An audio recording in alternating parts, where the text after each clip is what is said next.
Hey there, I'm Matt Tommy, and over the last 10 years, I've helped thousands of Christian artists all over the world start thriving spiritually, artistically, and in the marketplace, while at the same time building my own super successful art business.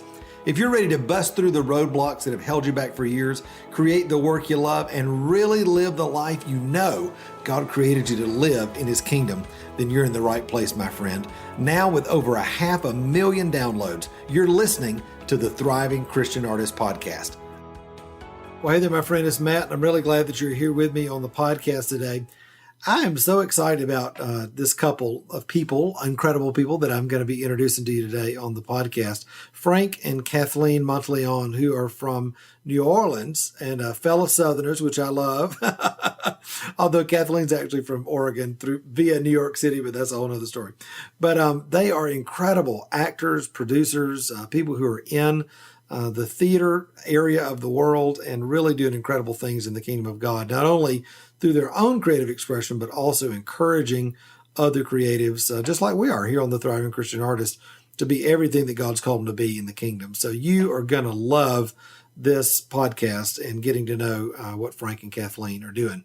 Now, I always love to give a shout out to my podcast listeners before we get started with an episode. And I have to say, today is probably one of my favorite reviews that I've ever written. And so I'm going to let you know, okay, if this is you, because I don't see your name on, the review actually, here's what I want you to do. I want you to send me an email and let me know, hey, Matt, that was me.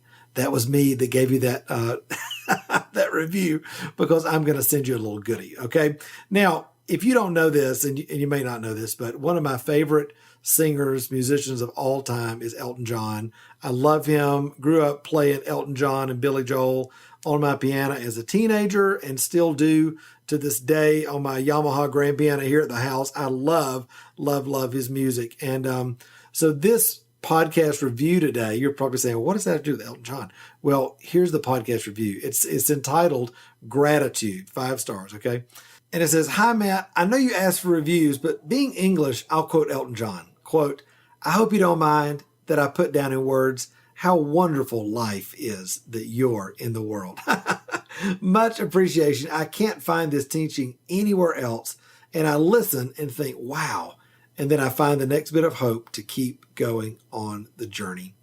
Wow, that really, really just touches my heart on a number of different levels, not only my Elton John level, but also because you're really receiving from this podcast. That means a huge amount to me, to my team, and we just really are glad that you're listening. For all of you that are listening out there, thank you so much for listening and reviewing. And so whoever you are out there, okay, over in Great Britain, over in the United Kingdom, send me an email, matt@matttommymentoring.com, and I'm going to send you a little goodie, okay, in the mail from me. What about an autographed book? All right. You can tell us which one of my books you'd like, and I'll be glad to autograph it and send it to you in the mail. My treat. All right. Well, guys, listen, I love you very much. I'm going to get out of the way. You're going to love this episode with my friends, Frank and Kathleen Monteleone. Well, hey, my friend, I'm so glad that you're with me on the podcast today. I've got some friends of mine here with me all the way from New Orleans, fellow Southerners, and we're glad to have them with us, Frank and Kathleen Monteleone. Guys, welcome. So glad that you're with me today. Thank you. Who dat? Yeah, absolutely. Absolutely. So we met kind of in this kind of crazy way, through Hawaii, which is... Right. kind of a crazy thing. Our mutual friend Michelle is doing some incredible things out there with a conference we're both speaking out, introduced us. And as we were getting to know each other, I was just like, gosh, I want to have you guys on the podcast and just to share who you are and what you're doing. So for those of my listeners who might not know who you are, why don't you just take just a second and let us know who you are and what you do? Yeah. Well, Matt, thanks so much for having us. Yeah, we're honored. Very cool. Well, we're both actors. I'll speak for myself when we're coming together. We're married.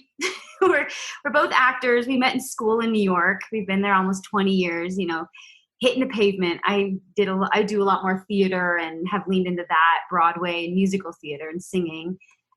Frank has leaned into more Shakespeare and I'm more of the classically trained. I studied out in Oxford, and for a little while got our BFAs in acting, and then we moved into producing, as actors do, to create their own work. Yeah, we were a little restless after however many years, and we thought, hey, there's got to be more. And actors tend to be like, hey, you want to get together for the weekend and shoot something? And it just rolls in. It'll be great, right? Right. And then you're so exhausted, and you're like, whoa, this is a real job. Yeah. And so then we started developing and started our own production company that really just develops new content for TV and film. Yeah. That was about 5 years ago. The company is in New York, but we moved it to New Orleans, and we've done a short doc. We've done television pilot. Yeah, we did a short doc that ended up on PBS about the longest standing bellhop at my family's Hotel Monteleone, and then we did a pilot called Avenues that ended up getting optioned by Lionsgate. But we're still developing that, hoping to make it into a series. And then we finished our first feature film, which is all original music comedy, actually about a true story about Kathleen's experience on reality television. I was on about American Idol type show about 14 years ago, vote for me type of show. Yeah. And I made it to the top 4 and then got the boot. And then however many years later now, 10 to whatever, that was 2007. We wrote a movie about what really happens to the reject immediately after they get the boot in front of America. So It's a comedy, but it was, it's about rejection and what really happps. Awesome. And you're doing this all while you got kids and you're living life. I know we've had some kids in the meantime. We're still married. I know, exactly. Yeah. I don't know how we've done it. That's what people are like. Usually, don't they say a kid takes like a year off your life just trying to do that? And we did a movie in the same time. And they say the same thing about a movie. And but, I don't know how as an actor, and I think as a woman too, you're so worried, like I'm gonna have a baby and it's all gonna go away. The dream, I'm done. And the second we had our first son, it was like, what are we gonna do? What are we gonna make? We became so productive, and like the creativity just. I mean, I don't know. We were crazy. We were carrying our baby around sets and trying to make the movie, and it was pretty fun. That's the best thing. That's the cool thing, though, about leaning into whatever season you're in the kingdom. Is like God knew that, and He knew that you're going to have kids, and you're wired to be able to flow and thrive in that, in whatever you're doing. So it just kind of it adds another dimension to it, right? I mean, right. I'm always asking myself, if we didn't have the baby, would we have been so gusto to go do it? I think we were kind of like a why not? What the heck? We're here kind of attitude. And I think that was all in having our son and taking that risk, and doing that. Mm-hmm. Absolutely. Yeah. Cool. So you guys grew up in kind of 2 different types of families and that sort of thing. Was making a living as a creative even on the radar for you growing up? And when did that kind of come to an idea that maybe this could happen for us? Yeah. Great question. That's a really good question. Well, we think about it very differently. We met in college. So do you want to? Yeah. I mean, I think I always knew I wanted to be an actor. I mean, I'd say I probably knew at age 4 or 5, I had made that decision. And it kind of grew with me my whole life. The funny thing is, like, I was so confident that I was going to be that I think it's funny when you actually I stepped foot out of college that I was like, wait, what? I'd spent my whole life, and then I was like, wait, I actually have to go do it now. I think that was the big culmination of but my whole childhood growing up, I thought it was the best thing to be able to decide to go into any profession, learn, get to discover people. And I just knew from the get-go that that's what I was going to go do. And then I absorbed so many movies growing up. I was a movie junkie, so I would just watch movie after movie. So I think I was absorbing stories from the beginning. So that was kind of my childhood. Yeah. And from a very young age, I wanted to be not an actor, but a Broadway star. I was going to be not just like the kind that tap dances, like Ethel Merman, boa, tap dancing, cigarette in the dressing room. Like that was my dream. I mean, it still is, but that was my whole dream, my whole life. So anything, I'd be in my room, singing Miss Saigon, not knowing that maybe I wouldn't play that part. Like everything's coming. Seriously, my poor parents are just like, there's Kathleen again. But that's always my thing, like Broadway. So I went to college outside of, I grew up in Portland, Oregon, and then went to school in New York. There was no other thinking that I wouldn't do that. Then got a musical theater and acting degree. I don't even think as a kid I thought being a Broadway star was acting. I just thought it was being a Broadway star. And then after that realized, you have to work in that too, right? Yeah. Like, this is the perfection. We got to make money. And here we go. And so, yeah, that's kind of been my focus. Yeah. Frank has helped. So you guys met in college. Did you know the Lord when you met, or did you come to know the Lord together? And I'm just interested in the journey of how your creativity overlaps your faith journey, because I think sometimes that happens together, sometimes it happens separately, sometimes God sneaks up on you in the middle of it. So what did that look like for you guys? Well, actually, I'll let Frank tell his bit of story, but he had been newly saved and was attending a really great church that was a startup church, a lot of, a charismatic young artists, just really loving God and the Holy Spirit. And I got a gig babysitting for the pastors. And so I would babysit on Sundays while they would all go to church. Then they'd come home from church and they'd get food and have a little wine. And I'd think, hey, Marymount, like where we went to college. Hey, Frank, I know you. Yeah. And then Frank started being like, do you need a ride home? And I'm like, no, but okay. And then we started dating there. So that was about my senior year in college. He's older than I am, a year older. Yeah. So as we were going from college into the next phase of life, we started dating and got married right away. So yeah, that all came together right kind of on the embarking of our real life, our adulthood, of what was going to happen next in our careers.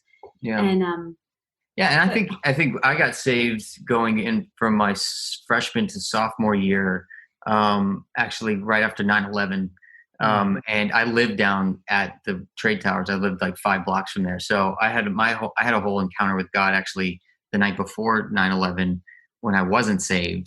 And I was, I definitely had a much different background. My testimony is much different. I came out of drugs and my dad was in prison. I mean, it was much different growing up, and to go to New York and then actually get saved in the middle of New York was kind of the opposite, you would think, so I didn't have that background. So I definitely always knew I was going to be an actor, always knew I'm going to be a star, got saved and met Jesus and was completely radically transformed.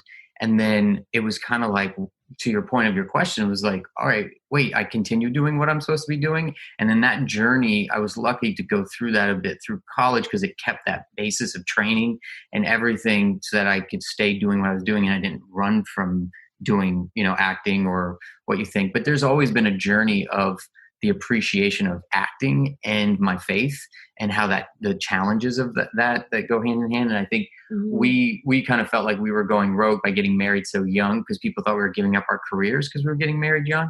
But really it was the opposite. We were kind of building that foundation for one another and our faith all at the same time. And it was hard, but luckily those staples have become our pillars. But it's always been a constant journey of like, how do I move through this career and this crazy industry with faith, and what does God say about different junctures of that? And I think when we started, because it was right after college and it was like, okay, how are we going to build a career in this and what do we have to do? We've always had the Lord involved in that because we haven't been in our professional life without him. If I were in college, I would have said, oh yeah, no, I wasn't really asking God what he thought. But after that, we did. And like Frank said, we have, just being actors in general and the workload and what you have to do and being in New York is a challenge, being newly married. And then we, being in a church, being very involved.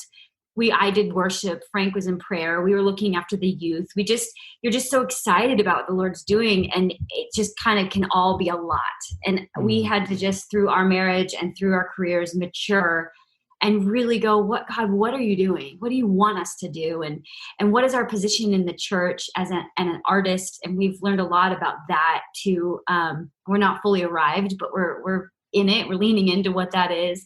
I think sometimes we felt like we had to really serve the church in order to be blessed in our careers, and wrong thinking. And I know you really address that in a lot of you do. So, and we were also 22, like whatever you want, God, and I want to be a Broadway star too. So don't forget, so it was just, we got married when we were 23 too. And I'm like, who let us get married? I'm like, we didn't know. I see 23-year-olds now. I'm like, you're not getting married. No. Right.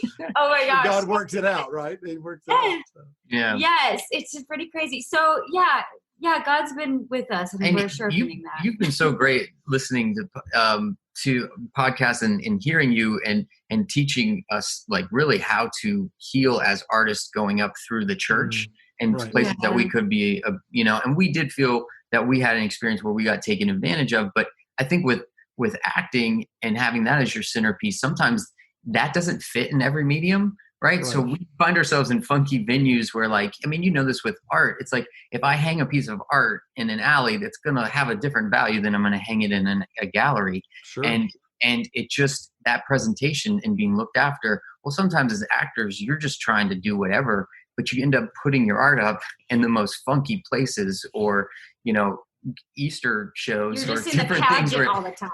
and you're just like, and you feel like your art's hanging in an alley, you feel like, wow, this doesn't feel right, and I think the ability to understand we don't have to actually have that work complete. It's not done. And I can actually spend this time with my fellow, church and people and dive into all that and continue training, getting better. And I don't have to try to be working in places that I don't need to be working.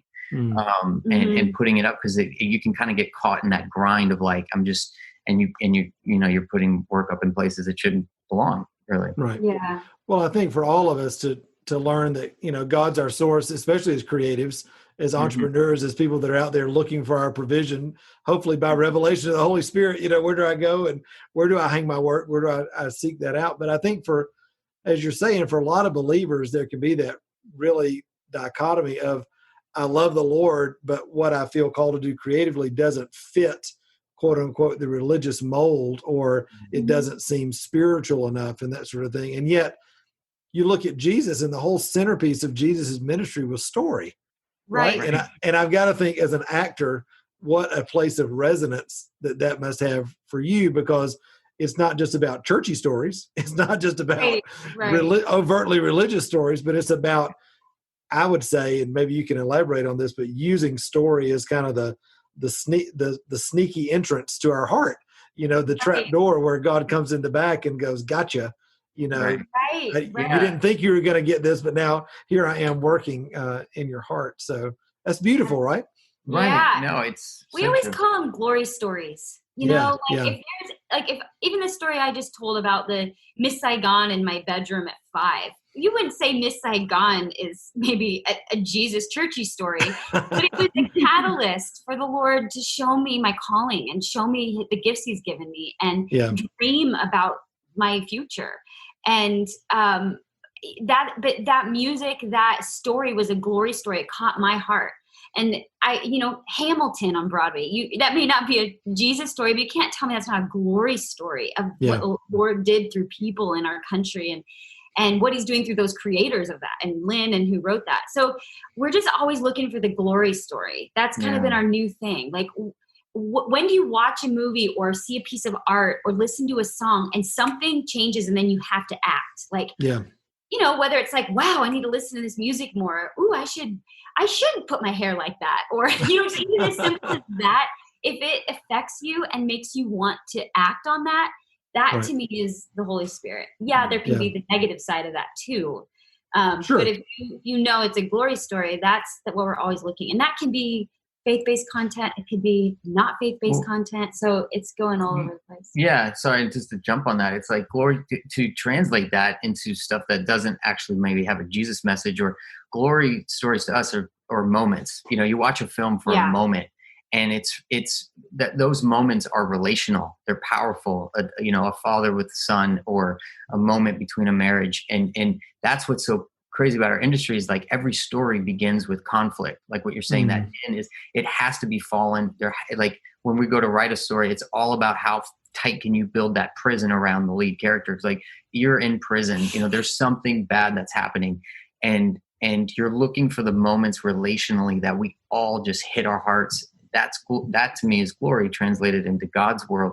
And it can be a completely secular story, but it has a moment that hits something that we all know is kingdom, whether you know the kingdom or not. Yeah. And I would say that I personally have struggled with understanding the value as what I'm bringing to the world as an actor, because it can just seem we're like talking about with Michelle, like doing a breakout on acting. It's like acting is the service industry. You are serving, and it can feel like that.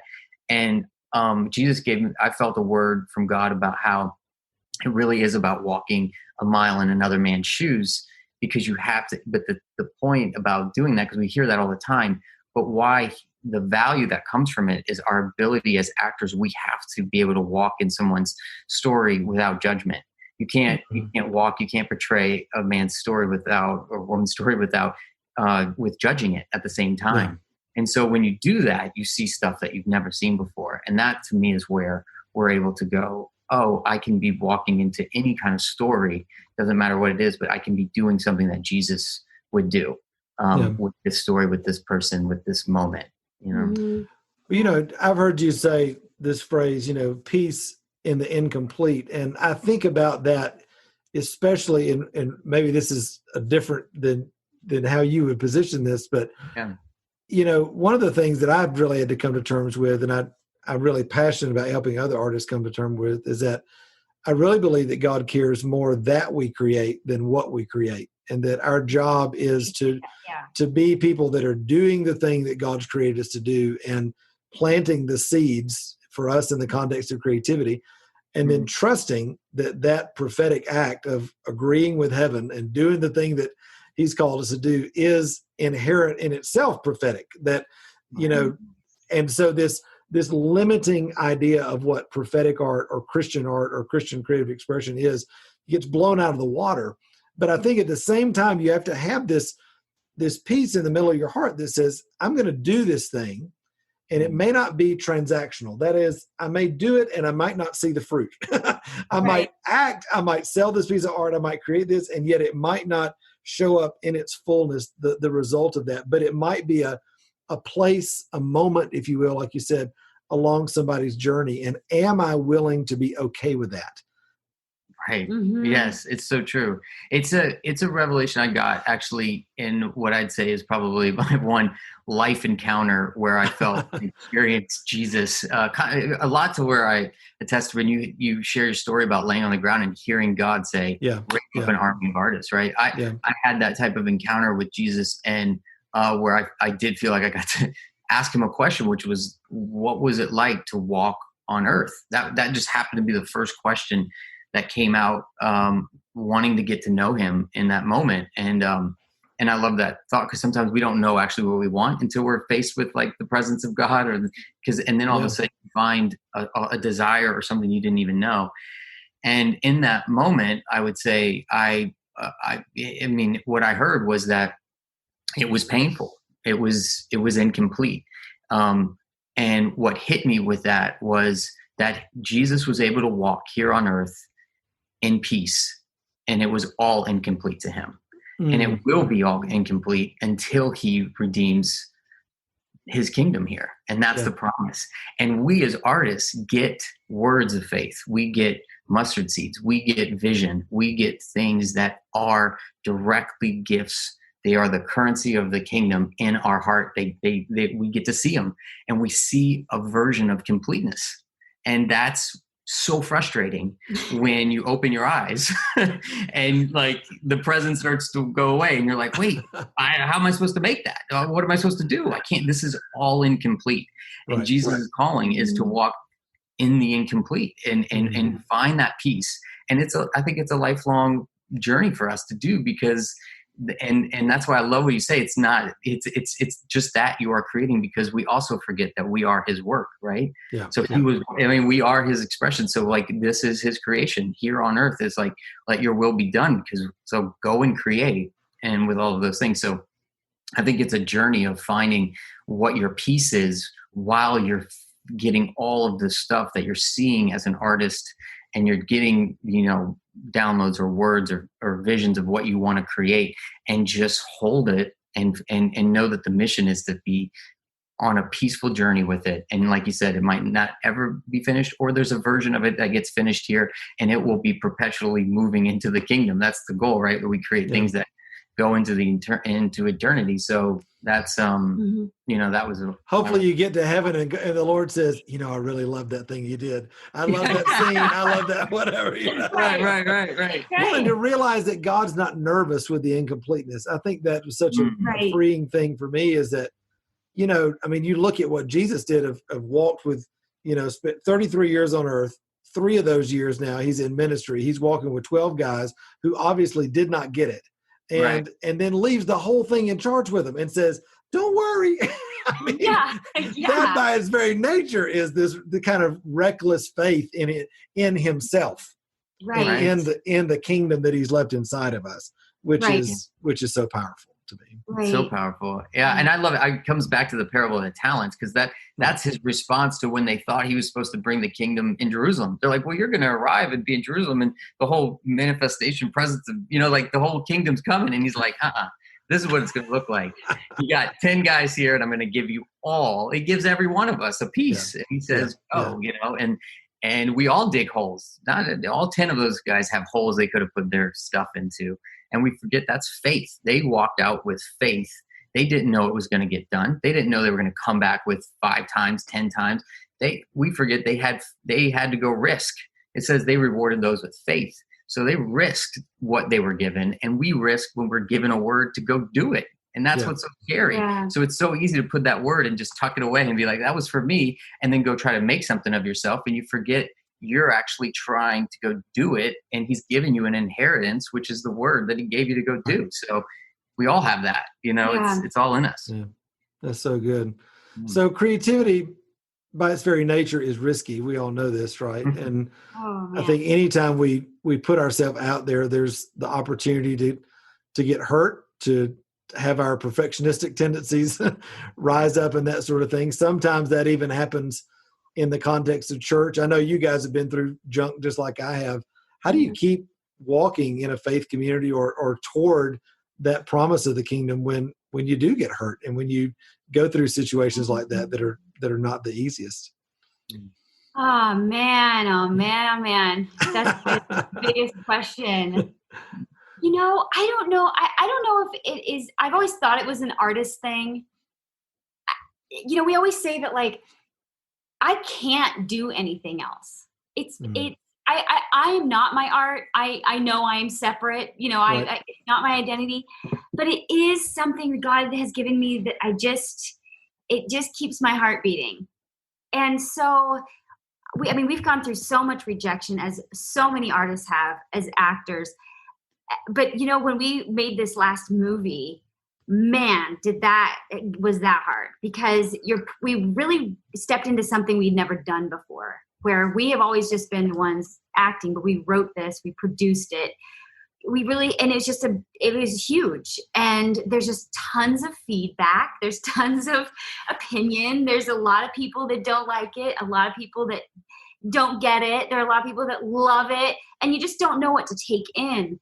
But there was something at the end of the day that was like, the fact that we risked, like Frank said, we did it, and we felt God say do it, and we did it, and we did have joy. And I did have those moments where I saw the calling, I felt the heartbeat of what we were supposed to do. And I think God's pleased with that. Yeah.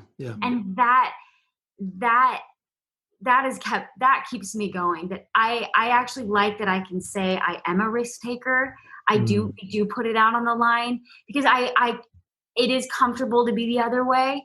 And sometimes we need to be there because we need rest. But to be just comfortable I don't know if that's kingdom.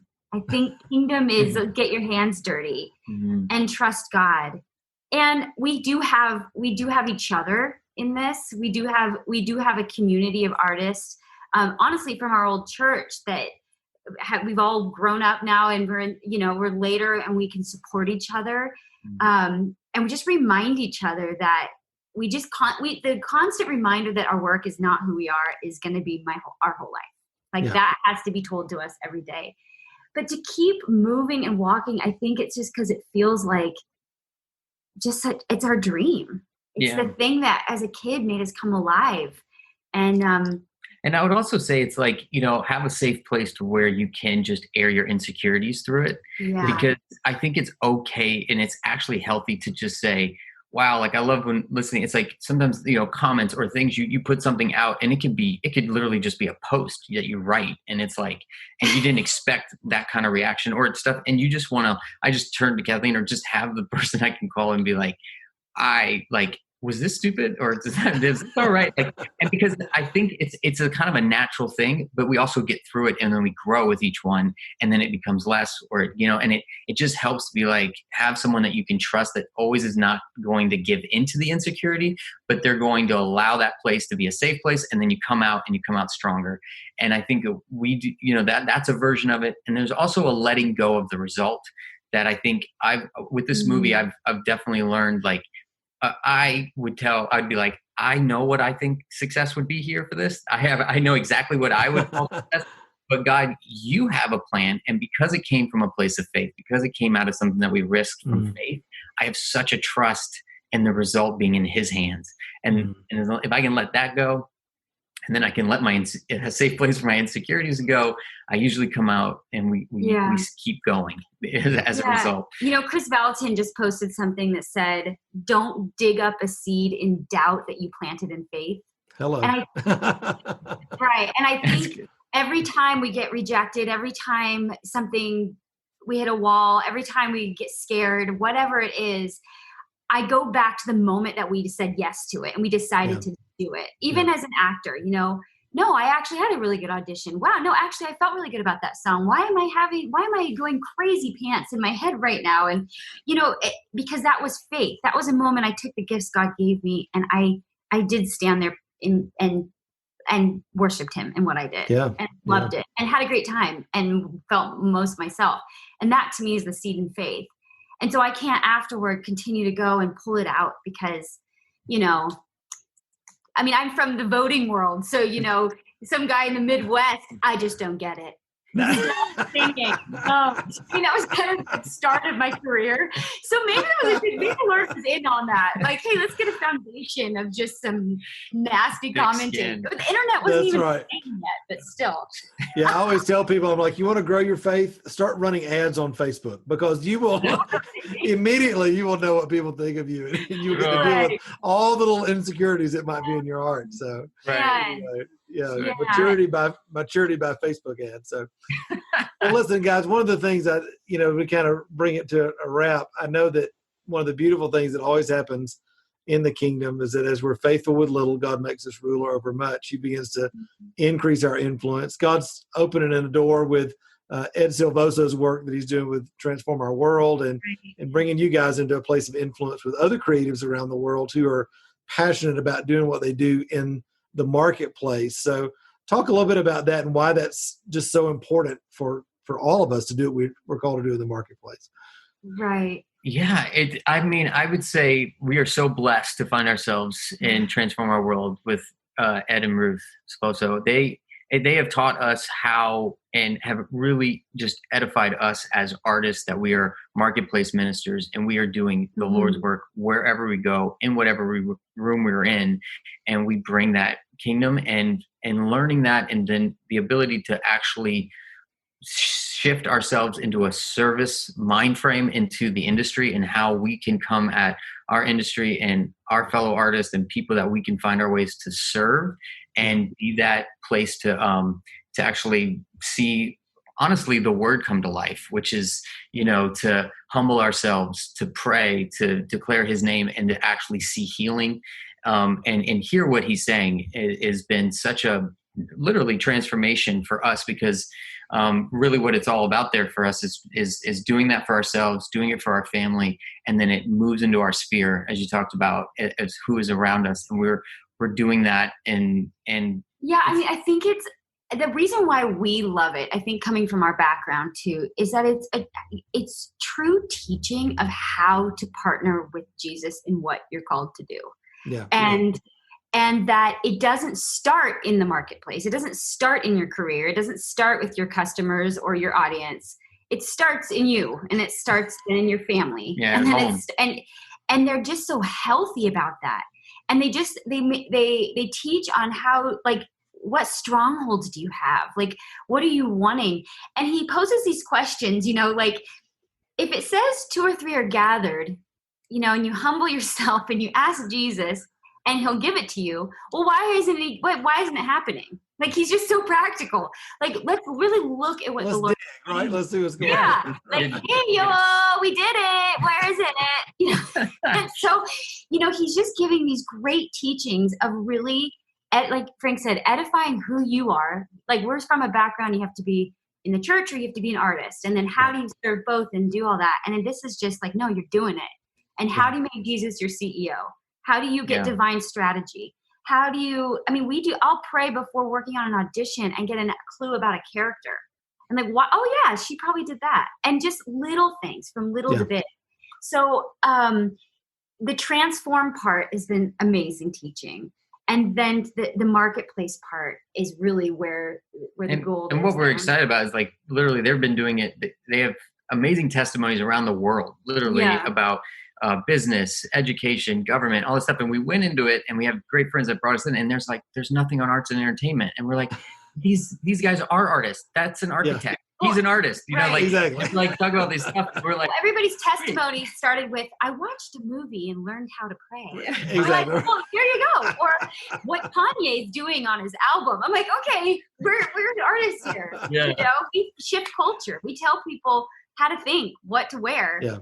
Really, we do. And well, it's the fundamental idea that creativity is the way that the kingdom works, regardless of how it gets expressed through your life. It's this idea that we see and agree with heaven, and we release that transformation through our life. I'm the same way. I love seeing the transformation, same kind of thing in our mentoring program that happens when artists understand how to start aligning your mindset, and then how to start releasing God's presence in line with your business, in your creative expression, that he's the one that wants to lead you step by step. Because so many people, and especially religious people, that's the thing, live in silos, right? My business life over here, my church life over here, my art life over here. And it's like, I think that's what Jesus is doing right now, is that he's like, no, the kingdom is in all of that. It's the thing that goes, it's in and through everything. And when you start to understand this holistic perspective of how to approach, all of a sudden, that's when the transformation, I call it the double doors of favor. It's like, finally, you're ready. Boom. Here it starts to happen in your life. Right. So, well, guys, you guys are killing it. I've loved getting to know you, and we'll continue to get to know you more and more. But thank you so much for being on today. I know folks are going to want to find out about all the work you're doing with Full Armor Films and all that. So where's the best place to connect with you online and on social? Yeah. Our movie that's literally looking to be sold right now is doing the rounds at all the major streamers is AmericanReject.movie, and has all the information there. Yeah, and I guess I would just follow us on social. We're mainly on Instagram and Facebook, Kathleen Monteleone, Frank Monteleone. And there we link to our film company, Full Armor Films. But I think our movie and us personally would be the best connection. Awesome. Well, guys, again, thanks so much. What you're doing makes a huge difference in the kingdom, and I'm so glad folks got to hear your story today. Thank you, Matt. You're awesome. Yeah. Thank you. Hey, thanks so much for spending a few minutes with me today on the podcast. Listen, I hope it's been a huge encouragement to you on your journey as an artist.